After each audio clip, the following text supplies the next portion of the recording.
What's up, YouTube? This is Ricky with the 125 again. Today I'm going to get to the care of one of my favorite fish, my first fish, and that's the Oscar fish. So I'm going to give you guys a little care guide on how to take care of the Oscar fish for you new beginners out there. So let's go ahead and get into it. I'm going to show you guys my 3 Oscar fish I do have. Be advised, my water's a little cloudy. I just done a little feeding. That is No Name. We named him No Name because we couldn't think of a name for him. That is Greedy, the tiger Oscar right there. We named him Greedy because he likes to eat everybody's food.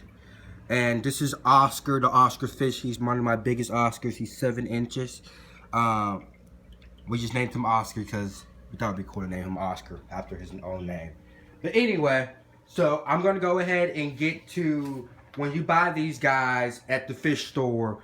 They're going to be itty bitty. They're probably going to be like my silver dollar over here. They're going to be tiny. But that doesn't mean you should go buy a tiny tank. Oysters are going to grow very, very fast. They're known to be growing an inch per month. So if you don't have the funds for it, then start off with a smaller tank.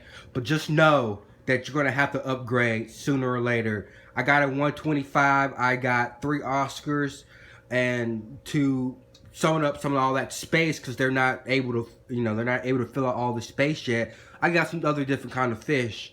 Once they get bigger, they're going to require more fish or less fish in the tank.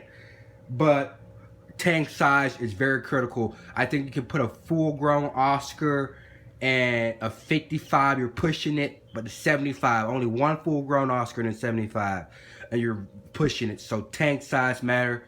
If you have the money, go out there and spend the money. Heater. I don't know if you guys can see my heater in the background. It's actually a 300-watt ethylene heater. Rated for a 250 gallon aquarium. I got a 125. If you guys go out there and you buy the cheapest aquarium, guess what? You're gonna wondering why your light bill is spiking. Your light bill is spiking because the heater is trying to heat up the tank, which is not for. If you get a 30, if I go out and get a 30-gallon heater for this 125, it's going to put so much pressure on that heater that it's all it's going to do is drain your electricity all day. So it could really put a spike in your electricity. So go out, get a heater that's actually rated over your aquarium size. You'll never have a problem. Some people say you should have 2 heaters, but I go with this one heater. It's already over what it's supposed to be, so I go with 1 heater. The next thing, the reason why you do need a heater is they're South American cichlids. In South America, their temperature raises or averages around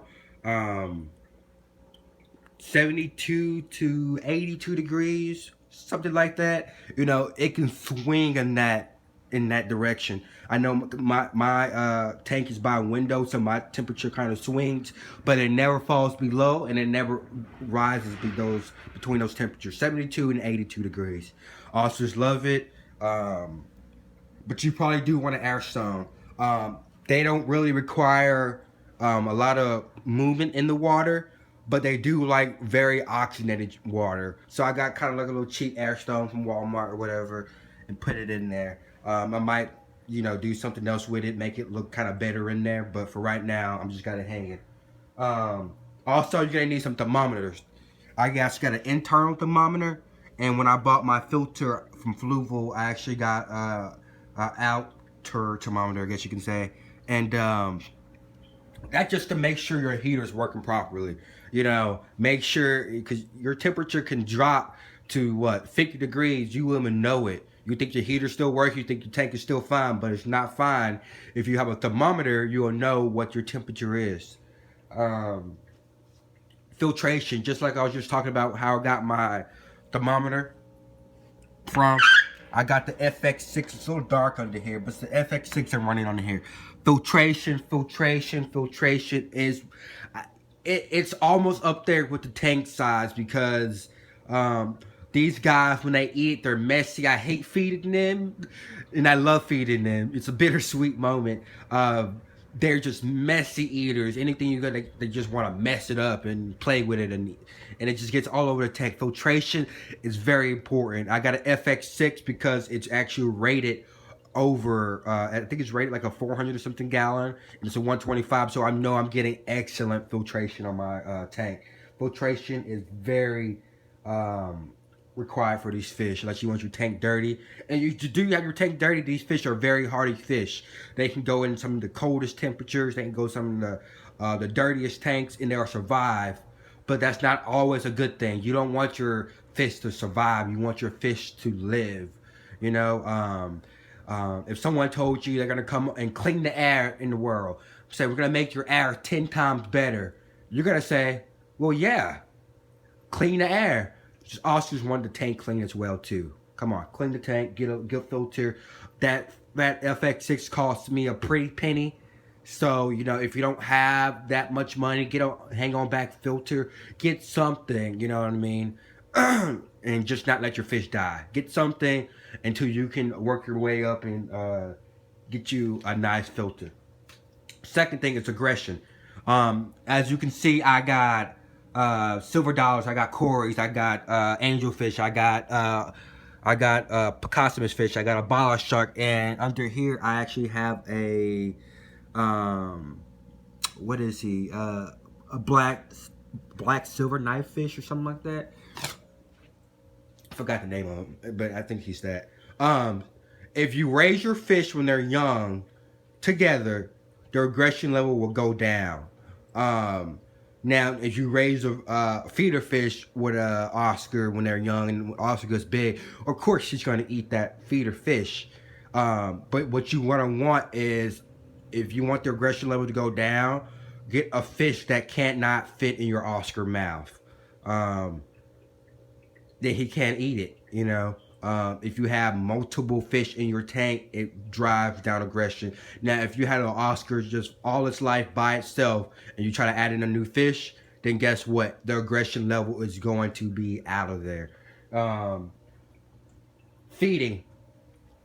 I love this right here, cichlid staple. I actually got another video on how to feed your Oscars. You guys can check that out. So I'm going to go over this really quickly. I got 2 bags of the cichlid staple. This is the bigger pellet and that's the smaller pellet. I didn't know that was a smaller pellet before I got it. So I went ahead and got the bigger size. I'm still going to finish that up because I hate wasting money. You see this is almost gone. I got this from Walmart Aquaculture.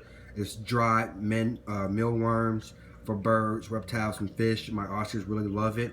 And I actually got some, I feed them some of this cory shrimp. And that's, you know, like I told you, I got cory in my tank, but they actually go down there and they actually eat the cory fish as well, the cory's food as well.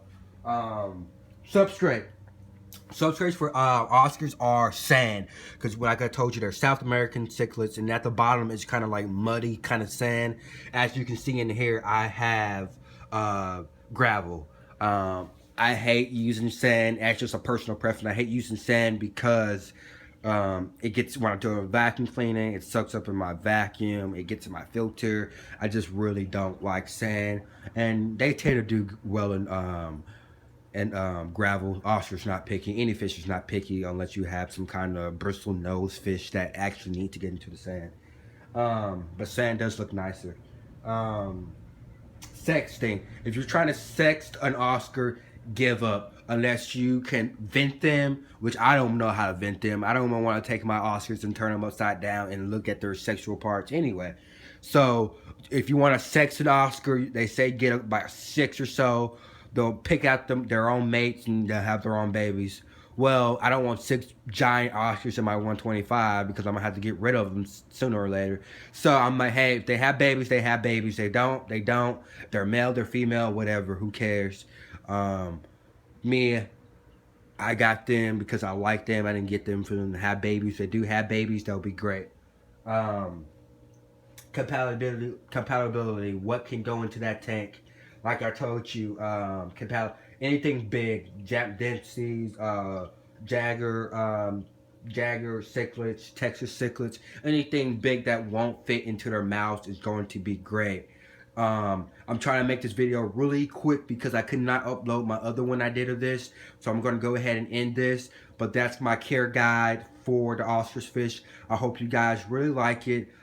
These fish are very, very, very easy to take care of. But don't be fooled by the ease to take care of.